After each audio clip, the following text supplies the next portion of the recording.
SC ST ದೌರ್ಜನ್ಯ ಕೇಸನ್ನ ತನಿಖೆ ನಡೆಸುವಂತ ನಾಗರಿಕ ಹಕ್ಕುಗಳ ಜಾರಿ ನಿರ್ದೇಶಾಲಯ ಇದೆ. DCRE ಏನಿದೆಯಲ್ಲ, ಇಲ್ಲಿ ಮೇಲ್ಜಾತಿ ಅಧಿಕಾರಿಗಳಿಂದ ದಲಿತ ಅಧಿಕಾರಿಗಳಿಗೆ ಕಿರುಕುಳವನ್ನ ಕೊಡ್ತಿದ್ದಾರೆ ಎನ್ನುವಂತ ಆರೋಪ ಕೇಳಿಬರ್ತಾ ಇದೆ. ಜೊತೆಯಲ್ಲಿ ಕೇಂದ್ರ ಕಚೇರಿಯ SP ಕರಿಬಸನಗೌಡ ಹಾಗೂ DYSP ಆಗಿರುವಂತ ಮಹೇಶ್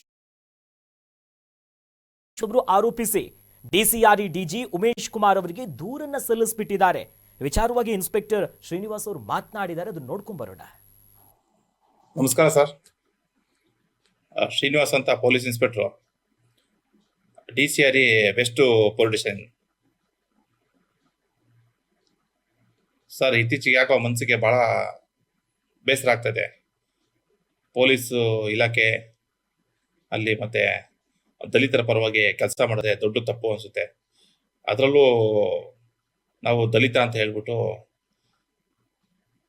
ಸಾಕಷ್ಟು ಕೆಲಸ ಕಾರ್ಯಗಳೆಲ್ಲ ಮಾಡ್ಕೊಂಡು ಬರ್ತಾ ಇದೀವಿ ಸರ್. ಏನು ಅಂತ ಗೊತ್ತಿಲ್ಲ ಸರ್. ಮೊನ್ನೆ ತಾವೇ ಆದೇಶ ಮಾಡಿದ್ದೆ, ಮಾರ್ಚ್ 24ನೇ ತಾರೀಕು ಆದೇಶ ಮಾಡಿ ನನಗೆ ಉಡುಪಿಗೆ ವರ್ಗಾವಣೆ ಮಾಡಿದೆ ಸರ್. ಅದ್ರ ವಿರುದ್ಧ ನಾನು KIT ಆಡಳಿತ ನ್ಯಾಯಮಂಡಳಿ ನಾಟ್ ರಿಲೇಟೆಡ್ ಅಂತ ಸ್ಟೇ ತಗೊಂಡ್ಬಿಟ್ಟಿದೆ ಸರ್.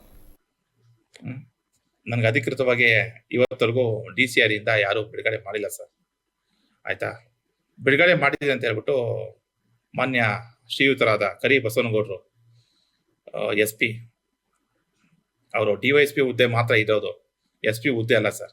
ಅದನ್ನು ರಾಜ್ಯ ಸರ್ಕಾರದವ್ರು ಕೊಟ್ಟಿರ್ತಕ್ಕಂಥದ್ದು ಒಂದು ವರದಾನ ಅಂತ ಹೇಳ್ಬೋದು. ಅದನ್ನ ಅವರು SP ಅಂತ ನಾನೇ ನೇರ IPS ಅಧಿಕಾರಿ ಅಂತ ಬಿಂಬಿಸ್ಕೊಂಡು, ಮತ್ತೆ ಅವರ ಕೆಳ ಹಂತದ ಅಧೀನ DYSP ಆದಂಥ ಶ್ರೀಮಾನ್ ಶ್ರೀ ಮಹೇಶ್ವರ ಗೌಡರವರು, ಅವರು ಸಹ ನನಗೆ KIT ಆದೇಶಕ್ಕೆ ವಿರುದ್ಧವಾಗಿ ಬಿಡುಗಡೆ ಮಾಡಿದ್ದೀನಿ ಅಂತ ಹೇಳ್ಬಿಟ್ಟು ತಮಗೆ ನಕಲಿ ದಾಖಲೆ ಸೃಷ್ಟಿಸಿ ತಮಗೆ ರವಾನಿಸಿದೆ ಸರ್.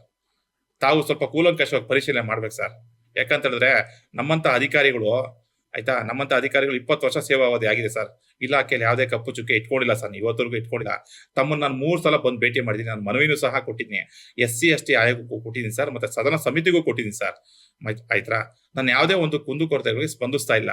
ನಾನು ಅದರಲ್ಲಿ ಕರೆಕ್ಟಾಗಿ ಪರ್ಟಿಕ್ಯುಲರ್ ಆಗಿ 18 ಅಂಶಗಳು ಹಾಕಿ ನಾನು ನನ್ನ ಕುಂದುಕೊರತೆಗಳ ಬಗ್ಗೆ ತನಿಖೆ ಆಗಲಿ ಅಂತ ಹೇಳ್ಬಿಟ್ಟು ತಮ್ಮನ್ನ ಹಾಗೂ ನಮ್ಮ DG and IGP ಮಹಾನಿರ್ದೇಶಕರು, ಆಯ್ತಾ, ಅಲ್ಲೂ ಸಹ ಮತ್ತೆ ಎಲ್ಲ ಇನ್ನಿತರ ಇಲಾಖೆಗಳಿಗೆಲ್ಲ ಕೇಳ್ಕೊಂಡಿದ್ದೀನಿ. ಇವತ್ತರೆಗೂ ಯಾವುದೇ ಕಾರಣಕ್ಕೂ ತಾವು ತನಿಖೆಗೆ ಆದೇಶ ಮಾಡಿಲ್ಲ ಸರ್.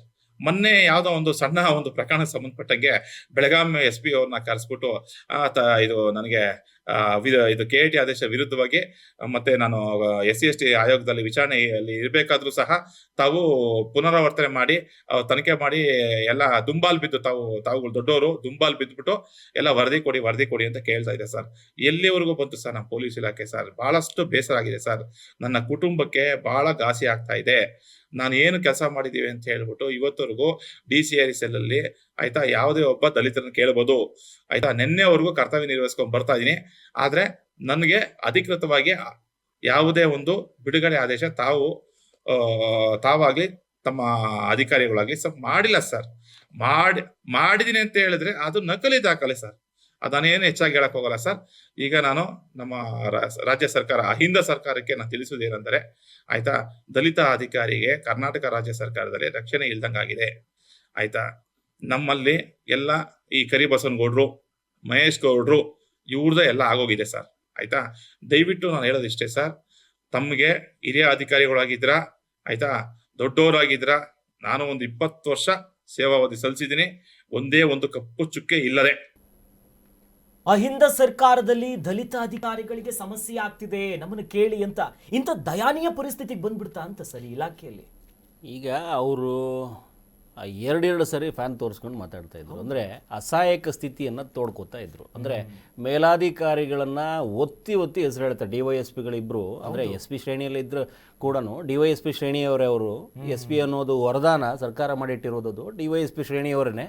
ಕರಿಬಸನಗೌಡ ಮತ್ತು ಮಹೇಶ್ವರ್ ಗೌಡ ಏನು ಇದ್ದಾರೆ, ಅವರಿಬ್ಬರ ಒಂದು ಲೆಕ್ಕದಲ್ಲಿ ನಾನು ತುಂಬ ದೊಡ್ಡ ಮಟ್ಟಕ್ಕೆ ಹಿಂಸೆ ಅನುಭವಿಸ್ತಾ ಇದ್ದೀನಿ. ನಮ್ಮ ಇಡೀ ಕುಟುಂಬ ಘಾಸಿಗೊಳಗಾಗ್ತಾ ಇದೆ. ನಾನು ನೊಂದಿದ್ದೀನಿ. ನನ್ನನ್ನು ಕಾಪಾಡಿ ಅನ್ನುವಂಥ ನಿಟ್ಟಲ್ಲಿ DGಗೆ, ಅಂದರೆ ಇವರಿಗೆ ಉಮೇಶ್ ಕುಮಾರ್ ಅವರಿಗೆ ಮಾಹಿತಿಯನ್ನು ಕೊಟ್ಟಿರುವಂಥ ವಿಡಿಯೋ ಇದು. ಮಾಹಿತಿ ಹಂಚಿಕೊಂಡಿದ್ದಾರೆ. ಅಂದರೆ ಮುಂದಿನ ಕ್ರಮ ನೀವು ತಗೋಬೇಕು, ಇಲ್ಲ ಅಂತಂದರೆ ನನಗೆ ಮತ್ತೆ ಬೇರೆ ದಾರಿನೇ ಇಲ್ಲ ಅಂತ ನಿಟ್ಟಲ್ಲಿ ವಿಡಿಯೋ ಮಾಡಿದ್ದಾರೆ. ಈ ವಿಡಿಯೋ ಮಾಡಿದಾಗ ಒಂದು ಇವ್ರುಗಳ ಮನಸ್ಥಿತಿ ಎಷ್ಟು ನೊಂದು ಬೆಂದು ಕೂತಿದೆ ಅನ್ನುವಂಥದ್ದು, ಅಸಹಾಯಕ ಸ್ಥಿತಿ ಕಾಣಿಸ್ತಾ ಇದೆ. ಪೊಲೀಸ್ ವ್ಯವಸ್ಥೆಯ ಅವ್ಯವಸ್ಥೆ ಕಾಣಿಸ್ತಾ ಇದೆ. ಪೊಲೀಸ್ನ ಅವ್ಯವಸ್ಥೆ ಇದು, ವ್ಯವಸ್ಥೆ ಅಲ್ಲ ಇದು. ಎಂಥ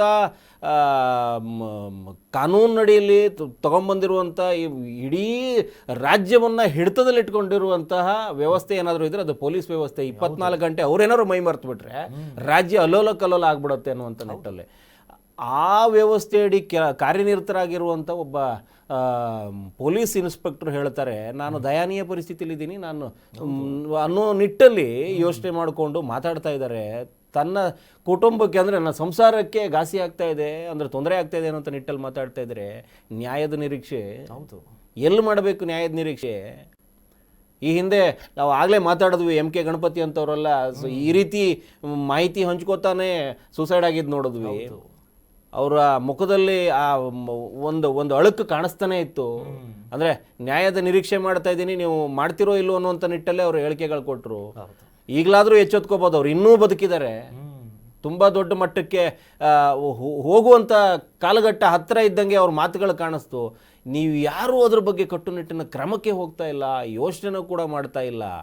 ಆ ನಿಟ್ಟಲ್ಲಿ ಈಗ ಏನಾಗಬೇಕಾಗಿದೆ, ಈ ಶ್ರೀನಿವಾಸ್ ಏನಿದ್ದಾರೆ 20 ವರ್ಷದಿಂದ ಸೇವೆ ಇದ್ದಾರೆ, ಕನಕಪುರ ಮೂಲದವ್ರೇನೋ ಇರಬೇಕು ಅವರು, ಕನಕಪುರದವರು ಮೂಲದವರು. ಈಗ 2 ವರ್ಷ ನಾನ್ ಎಕ್ಸಿಕ್ಯೂಟಿವ್ ಅವರು IG ಆಫೀಸಲ್ಲಿ ಕೆಲಸ ಮಾಡ್ಕೊಂಡು ಬಂದಿರ್ತಾರೆ. ಈಗ ಒಂದು 2 ತಿಂಗಳಿಂದ ಇಲ್ಲಿ DCRE ಸೆಲ್ಲಲ್ಲಿ ಇರ್ತಾರೆ. ನಾಗರಿಕ ಹಕ್ಕುಗಳ ಜಾರಿ ನಿರ್ದೇಶನಾಲಯದಲ್ಲಿ 2 ತಿಂಗಳೇನೋ ಆಯ್ತಷ್ಟೇ ಬಂದು. ಅಷ್ಟರಲ್ಲಾಗಲೇ ಅವ್ರನ್ನ ಉಡುಪಿಗೇನೋ ಟ್ರಾನ್ಸ್ಫರ್ ಮಾಡ್ಕೊಂಡು ಕೂತ್ಕೋತಾರೆ. ಕಾರಣ ಏನು ಅಂತಂದರೆ ಅವರು ಕಾರ್ಯವೈಖರಿ ಹಂಗಿದ್ವೇನು, ಇವ್ರು ಹೇಳ್ದಂಗೆಲ್ಲ ಮಾಡ್ತಾ ಇಲ್ಲ ಅನ್ನುವಂಥ ನಿಟ್ಟಲ್ಲಿ ನನ್ನ ನಡೆಸ್ಕೊಂಡ್ರು ಅನ್ನೋಂಥ ಯೋಚನೆ ಅವರು ಹೇಳ್ತಾ ಇರುವಂಥ ಹೇಳಿಕೆ. ಹಾಗಾದರೆ ಈಗ ಬಂದ 2 ತಿಂಗಳಲ್ಲೇ ನೀವು ಉಡುಪಿಗೆ ಟ್ರಾನ್ಸ್ಫರ್ ಮಾಡಿಕೊಡ್ತೀರಿ ಅವ್ರನ್ನಂತಂದರೆ ಅದನ್ನು ತಡೆಯಾಜ್ಞೆ ಕೋರಿ ಅವರು KITಗೆ ಹೋಗ್ತಾರೆ. KITಯಲ್ಲಿ ತಡೆಯಾಜ್ಞೆ ಬಂದಿದೆ ಅಂತ ಹೇಳ್ಕೊತಾ ಇದ್ದಾರೆ. ಮತ್ತೆ ಯಾಕೆ ಒತ್ತಡ ಮಾಡ್ತಾ ಇದ್ದೀರಿ? ಯಾಕೆ ತರಾತುರಿಲ್ಲ ಅವ್ರನ್ನ ಮುಂದಕ್ಕೆ ತಳ್ತಾ ಇದ್ದೀರಿ? ಏನು ನಿಮ್ಮದು ಆಲೋಚನೆಗಳಾದರೂ ಏನು? ಹಿರಿಯ ಅಧಿಕಾರಿಗಳು ಏನು ಯಾವ ನಿಟ್ಟಲ್ಲಿ ಕಾರ್ಯಾಚರಣೆ ಮಾಡ್ತಾ ಇದ್ದೀರಿ?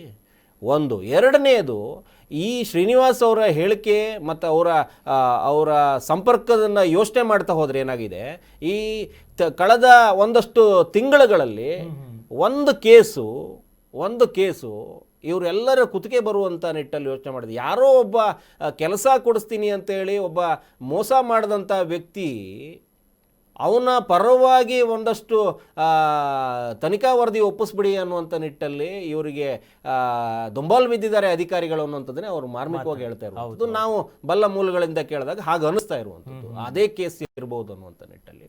ಅಂದರೆ ಇವರಿಗೆ ಬೇಕಾದ ರೀತಿಯಲ್ಲಿ ತನಿಖಾ ವರದಿಯನ್ನು ಒಪ್ಪಿಸಿ ಅಂತ ಕೇಳ್ತಾ ಇದ್ದಾರೆ. ಆಗಲೂ ಇವರು ಒಪ್ಪಿ ಅದನ್ನೇ ಮಾಡಬೇಕು ಅಂತಂದರೆ, ಒಪ್ಪದೇ ಇದ್ದಾಗ ಇವ್ರ ಮೇಲ್ಗಡೆ ಮತ್ತೆ ತನಿಖೆಗೆ ಆದೇಶ ಮಾಡಿ ಅಲ್ಲೇನೋ ಒಂದಷ್ಟು ತನಿಖೆ ವಿಚಾರಣೆ ಹಂತದಲ್ಲಿ ಹಿಂಸೆಗಳನ್ನು ಕೊಟ್ಟು ಮಾನಸಿಕವಾಗಿ ಇವರನ್ನ ಈ ರೀತಿ ಮಾಡಿಟ್ಟು ಕೂತಿದ್ದಾರೆ. ಒಬ್ಬ ಇನ್ಸ್ಪೆಕ್ಟರ್ 20 ವರ್ಷ ಸೇವೆ ಸಲ್ಲಿಸಿರುವಂಥ ವ್ಯಕ್ತಿ ಮನನೊಂದು ಈ ನಿಟ್ಟಲ್ಲಿ ಮಾತಾಡ್ತಾ ಇದ್ದಾರೆ ಅಂತಂದರೆ, ಮುಂದಿನ ದಿನಗಳಲ್ಲಿ ಬೇರೆ ಯಾವುದಾದ್ರೂ ಯೋಚನೆಗಳು ಬಂದುಬಿಟ್ರೆ ಬೇರೆ ಯಾವುದಾದ್ರು ಯೋಚನೆಗಳು ಬಂದುಬಿಟ್ರೆ ಅವ್ರು ಮಾತಾಡ್ತಾ ಇರೋದ್ರಲ್ಲೇ ಹೆಚ್ಚು ಕಡಿಮೆ ಕಣ್ಗಳೆಲ್ಲ ತುಂಬ್ಕೊಂಡು ಮಾತಾಡ್ತಾ ಇದ್ರು. ಈಗಾಗಲೇ ಅವ್ರು ನೊಂದ್ಬಿಟ್ಟಿದ್ದೀನಿ ಅಂತ ತುಂಬ ದೊಡ್ಡ ಮಟ್ಟಕ್ಕೆ ಹಿಂಸೆ ಆಗ್ತಾ ಇದೆ ಅನ್ನುವಂಥ ನಿಟ್ಟಲ್ಲೇ ಮಾತಾಡ್ತಾ ಇದ್ರು. ಮೇಲಾಧಿಕಾರಿಗಳು ಈಗಲೂ ಕಣ್ಣು ಮುಚ್ಕೊಂಡು ಕೂತ್ಕೊಂಡು ನಿಮ್ಮ ದಿವ್ಯ ಸಾನ್ನಿಧ್ಯದಲ್ಲೇ ಎಲ್ಲವನ್ನೂ ನಡೆಸ್ಕೊಂಡು ಕೂತ್ಕೊಂಡ್ಬಿಟ್ರೆ ಇನ್ನೊಂದು ಪ್ರಾಣಹಾನಿ ಆಗತ್ತಷ್ಟೇ. ನಿಮ್ಮ ಇಡೀ ಕರ್ನಾಟಕದ ಪೊಲೀಸ್ ವ್ಯವಸ್ಥೆ ಮೇಲ್ಗಡೆ ತುಂಬ ದೊಡ್ಡ ಗೌರವ ಇಡೀ ದೇಶದಾದ್ಯಂತ ಇದೆ. ಅಂದರೆ ಒಂದು ಸ್ಪಷ್ಟವಾದ ಪರಿಕಲ್ಪನೆ ಇಟ್ಕೊಂಡು ಏನಾದರೂ ಕಾರ್ಯನಿರತರಾಗಿದ್ದರೆ ಅದರಲ್ಲಿ ಅಗ್ರಗಣ್ಯ ವ್ಯವಸ್ಥೆ ಅಡಿ ಬಂದರೆ ಅದು ಕರ್ನಾಟಕ ಪೊಲೀಸ್ ವ್ಯವಸ್ಥೆ ಅನ್ನುವಂಥದ್ದನ್ನ ಹೆಸರು ಮಾಡ್ಕೊಂಡಿದೆ ನಮ್ಮ ಕರ್ನಾಟಕ ಪೊಲೀಸ್ ವ್ಯವಸ್ಥೆ. ಆದರೆ ಈ ರೀತಿ ಕಪ್ಪು ಚುಕ್ಕೆಗಳನ್ನು ತಂದುಕೊಂಡು ನೀವು ಆ ವ್ಯವಸ್ಥೆ ಅಡಿ ಮುಳ್ಳು ಹಾಕೋತೀನಿ ಅಂತಂದರೆ ಇದಕ್ಕಿಂತ ದುರಂತ ಮತ್ತೊಂದಿಲ್ಲ. ಎಲ್ಲವೂ ಇದ್ದಾವೆ. ಆಡಳಿತ ವ್ಯವಸ್ಥೆ ಅಡಿ ನೀವು ಏನು ಬೇಕಾದರೂ ಮಾಡ್ಕೋಬೋದು. ಈಗ ವಿಚಾರಣೆ ಮಾಡ್ಕೋಬೋದು. ಹೇಳಿಕೆ ಕೊಟ್ಟ ಇರುವಂಥ ಇನ್ಸ್ಪೆಕ್ಟರ್ ಕೂಡ ಹೇಳ್ತಾ ಇದ್ದಾರೆ, ಅವರು ಈ ಹೆಸರುಗಳನ್ನು ಕೂಡ ಕೆಲವರು ನಮ್ಮ ಉನ್ನತ ಅಧಿಕಾರಿಗಳು ಅಂತ ಮಾತ್ರ ಹೇಳ್ತಾರೆ, ಆದರೆ ಇವರೆಲ್ಲ ಅಧಿಕಾರಿಗಳ ಹೆಸರು ಹೇಳ್ತಾ ಇದ್ದಾರೆ. ಕರಿಬಸನಗೌಡ ಅಂತ ಹೇಳ್ತಾ ಇದ್ದಾರೆ, ಮಹೇಶ್ವರ್ ಗೌಡ ಅಂತ ಹೆಸರು ಹೇಳ್ತಾ ಇದ್ದಾರೆ.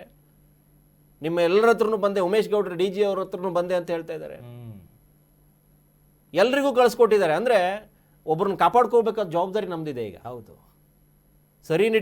ಸರಿಯಾದ ನಿಟ್ಟಲ್ಲಿ ವಿಚಾರಣೆ ಆಗದೇ ಇದ್ದಲ್ಲಿ ನಾವು ಯಾವುದೋ ಒಂದು ರೂಪದಲ್ಲಿ ಏನೋ ಕಳ್ಕೊತಾ ಹೋಗ್ತೀವಿ ಅಂತ. ಈ ಅಸಹಾಯಕ ಸ್ಥಿತಿಯನ್ನ ನಾವೇ ತಂದಿಟ್ಟಿರೋದು ಅವ್ರ ಮುಂದೆ. ಮತ್ತೆ ಒಂದು ವ್ಯವಸ್ಥೆ ಅಡಿ ಒಬ್ಬರನ್ನ ಮುಗಿಸೋದಕ್ಕೆ ಪಿತೂರಿಗೆ ನಾವು ಪುಷ್ಟಿ ಕೊಟ್ಟಂಗಾಗತ್ತೆ. ಇಲ್ಲ ಅಂತಂದ್ರೆ ಇವತ್ತು ಇಷ್ಟೊಂದು ಆಗಿದೆ, ಅಸಹಾಯಕ ಸ್ಥಿತಿಗೆ ತಂದು ನಿಲ್ಲಿಸ್ಕೊಂಡಿದ್ದೀವಿ, ಅವ್ರು ಅಷ್ಟೊಂದು ಗೋಳಿಡ್ತಾ ಇದ್ದಾರೆ. ಆ ರೂಪದಲ್ಲಿ ಏನಾದರೂ ಕಾರ್ಯಾಚರಣೆ ಮಾಡಿದ್ರೆ ಎಲ್ಲಿ ತಪ್ಪು ಹಾದಿ, ಎಲ್ಲಿ ತಪ್ಪು ಹೆಜ್ಜೆ ಇಟ್ಟಿದ್ದಾರೆ, ಯಾರು ಇಡ್ತಾ ಇದ್ದಾರೆ ಅನ್ನುವಂಥದ್ದು ಗೊತ್ತಾದ್ರೆ ಒಂದು ಪೊಲೀಸ್ ವ್ಯವಸ್ಥೆಗೆ ಒಂದು ಹದ ಸಿಕ್ಕದಂಗೆ ಆಗ್ಬೋದು. ಹದ ಸಿಕ್ಕಲೇಬೇಕು, ಇಲ್ಲಾಂತಂದ್ರೆ ಇವರೆಲ್ಲ ಹಳಿ ತಪ್ಪಿಬಿಡ್ತಾರೆ. ಹಳಿ ತಪ್ತಾರೆ ಇವರಿಗೆ. ಆ ಹಂತದಲ್ಲೇ ಇದ್ದಂಗೆ ಇದ್ದಾರೆ. ಯಾಕಂದ್ರೆ ಒಂದೆರಡು ಬಾರಿ ಅವ್ರು ಫ್ಯಾನ್ ತೋರಿಸೋದು, ಇನ್ನೊಂದು ಮತ್ತೊಂದು ಇದೆಲ್ಲ ನೋಡಿದ್ರೆ ಎಲ್ಲೋ ಒಂದು ಕಡೆ ಇವರು ಕಾಣದ ಸ್ಥಳಕ್ಕೆ, ಅಜ್ಞಾತ ಸ್ಥಳಕ್ಕೆ ಏನಾದ್ರು ಹೋಗ್ಬಿಟ್ಟು ಕೂತ್ಕೊಂಡು ಏನಾದ್ರು ವಿಡಿಯೋ ಮಾಡಿ ಬಿಟ್ಟು ಮತ್ತು ಅವ್ರ ಸಮಸ್ಯೆಗಳನ್ನು ತೋಡ್ಕೊಳಕ್ಕಾಗದೆ ಏನಾದರೂ ಒಂದು ಲೆಕ್ಕಾಚಾರಕ್ಕೆ ಹೊರಟುಬಿಟ್ರೆ ಇಲ್ಲಿಗೆ ಯಾರು ಈ ಅಧಿಕಾರಿಗಳನ್ನ ಹಿಡ್ಕೊಳಕ್ಕಾಗತ್ತಾ? ಹೌದು. ನಿಮಗೆ ಯಾರ್ಯಾರು ಆಫೀಸ್ ಕಚೇರಿಯಲ್ಲೇ ಕಾಮವಾಂಚ ತೀರಿಸ್ಕೊಳ್ಳುವಂಥವ್ರನ್ನೆಲ್ಲ ನೋಡಿದ್ವಿ. ಇವ್ರು ಯಾರೋ ವೈಯಕ್ತಿಕ ದ್ವೇಷಕ್ಕೆ ಬಲಿಯಾಗ್ತಾ ಇದ್ದೀನಿ ಸ್ವಾಮಿ ನಾನು ಅಂತ ಹೇಳಿದವ್ರನ್ನು ನೀವು ಒಂದು ವ್ಯವಸ್ಥೆ ಅಡಿ ತರಕ್ಕಾಗ್ತಾ ಇಲ್ಲ ಅಂತಂದ್ರೆ ಹೇಸಿಗೆ ಬರುತ್ತೆ, ಹೇವರಿಕೆ ಬರುತ್ತೆ ವ್ಯವಸ್ಥೆ ಅಡಿ. ಎಸ್. ಸೊ ಇನ್ನಾದ್ರೂ ಕೂಡ ರಾಜ್ಯ ಸರ್ಕಾರ ಯಾವ ನಿರ್ಧಾರ ತೆಗೆದುಕೊಳ್ಳುತ್ತೆ, ಇಂಥವ್ರನ್ನ ರಕ್ಷಿಸುವಂತ ಜವಾಬ್ದಾರಿ ಇದೆ. ಕರ್ನಾಟಕ ನ್ಯೂಸ್ ಬೀಟ್ ಫಾಲೋ ಮಾಡಿ, ಸಬ್ಸ್ಕ್ರೈಬ್ ಮಾಡಿ.